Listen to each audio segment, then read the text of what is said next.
তো আজকে যে বিষয়টা আপনাদের সামনে আমরা নিয়ে আসছি সেটা হচ্ছে যে সম্প্রতি লক্ষ্য করা যাচ্ছে একটি সংঘবদ্ধ প্রতারক চক্র সামাজিক যোগাযোগ মাধ্যম বিশেষ করে ফেসবুকে রাষ্ট্রের গুরুত্বপূর্ণ ব্যক্তি প্রশাসন ও পুলিশের ঊর্ধ্বতন কর্মকর্তাদের নাম ও ছবি ব্যবহার করে ভুয়া আইডি তৈরি করে সাধারণ জনগণের সাথে প্রতারণা করে আসছে।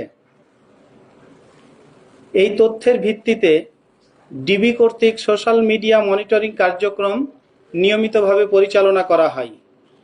এরই ধারাবাহিকতায় অদ্য 30-3-2026 খ্রিস্টাব্দ আনুমানিক 16:30 ঘটিকায় শাহবাগ থানাধীন বাংলাদেশ মেডিকেল বিশ্ববিদ্যালয় হাসপাতালের ক্যান্সার ভবনের সামনে পাকা রাস্তার উপর গোপন সংবাদের ভিত্তিতে অভিযান পরিচালনা করে মোহাম্মদ রিপন নামে একজনকে গ্রেপ্তার করা হয়। তো তার প্রতারণার কৌশলটা ছিল এরকম: প্রতারক চক্র সামাজিক যোগাযোগ মাধ্যম ফেসবুকে বিভিন্ন ভুয়া আইডি তৈরি করে, যেখানে রাষ্ট্রের গুরুত্বপূর্ণ ব্যক্তি প্রশাসন ও পুলিশের ঊর্ধ্বতন কর্মকর্তাদের নাম ও ছবি ব্যবহার করা হয়। এই গ্রেপ্তারকৃত আসামি মোহাম্মদ রিপন এবং অজ্ঞাতনামা অন্যান্য আসামিদের বিরুদ্ধে সাইবার সুরক্ষা অধ্যাদেশ 2025-এর 22-2, 27-2 ধারা এবং দণ্ডবিধির 171 ধারা অনুযায়ী শাহবাগ থানায় একটা মামলা রুজু প্রক্রিয়াধীন আছে এবং সেই সাথে জড়িত অন্যান্য আসামিদের শনাক্ত এবং গ্রেপ্তারের কার্যক্রম অব্যাহত রয়েছে। তো এই চলমান ঘটনায় জনসাধারণের জন্য ঢাকা মেট্রোপলিটন পুলিশের পক্ষ থেকে কিছু পরামর্শ রয়েছে।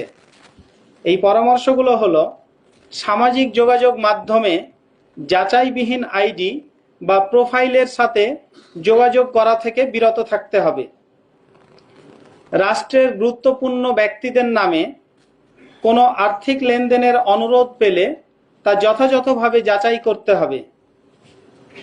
অপরিচিত যে কোনো ধরনের লিঙ্ক, ফেসবুক আইডি বা মেসেজের মাধ্যমে প্রাপ্ত তথ্যের ভিত্তিতে কোনো আর্থিক লেনদেন করা যাবে না।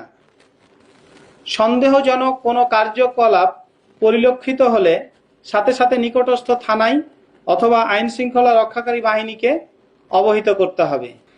উনি রাষ্ট্রপতি, আইজিপি, এরকম বিভিন্ন গুরুত্বপূর্ণ ব্যক্তিবর্গ যাদেরকে সাধারণ মানুষ সবাইকে চিনে, তাদেরকে ব্যবহার করে এআই জেনারেটেড কিছু ছবি তৈরি করে যে হয়তো রাষ্ট্রপতির নিকট থেকে পুরস্কার নিচ্ছে বা আইজিপির কাছে দাঁড়ায় আছে বা অন্য কোনো ব্যক্তিবর্গের কাছে দাঁড়ায় আছে, এরকম ছবিটা সে ফেসবুকে পোস্ট করে, ওখানে সে ক্যাপশন দেয়।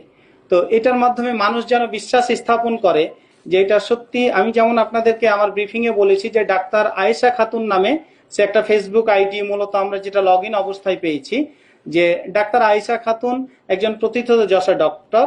তো উনি একজন রাষ্ট্রের অন্য একজন গুরুত্বপূর্ণ ব্যক্তির কাছ থেকে পুরস্কার নিচ্ছেন এবং তার আইডিতে এটা দেখা যাচ্ছে। তো পরবর্তীতে দেখা যাচ্ছে যে এই ডাক্তার আয়েশা খাতুনের নিকট থেকে বিভিন্ন লোকজনের কাছে যে হ্যাঁ আমি ডাক্তার আয়েশা খাতুন নামে তার সাথে বিভিন্নভাবে যোগাযোগ করলে তখন সে লোক হয়তো একটু চেক করে দেখে যে হ্যাঁ এই আইডিতে তো ডাক্তার আয়েশা খাতুনের নিয়মিত, তার একটা বিশ্বাস তৈরি হয় এবং এই বিশ্বাসটাকে পুঁজি করে সে মূলত প্রতারণার কাজটা চালিয়ে যায়। এগুলো আমরা বেশ কিছু পেয়েছি, কিন্তু একেবারে যেমন আমি অলরেডি আপনাদেরকে আমাদের মহামান্য রাষ্ট্রপতির কথা বলেছি, আমি আইজিপির কথা বলেছি, তো এরকম আরো আছে। আমাদের আর্মি চিফের ছবি আমরা পেয়েছি, এরকম আরো আছে।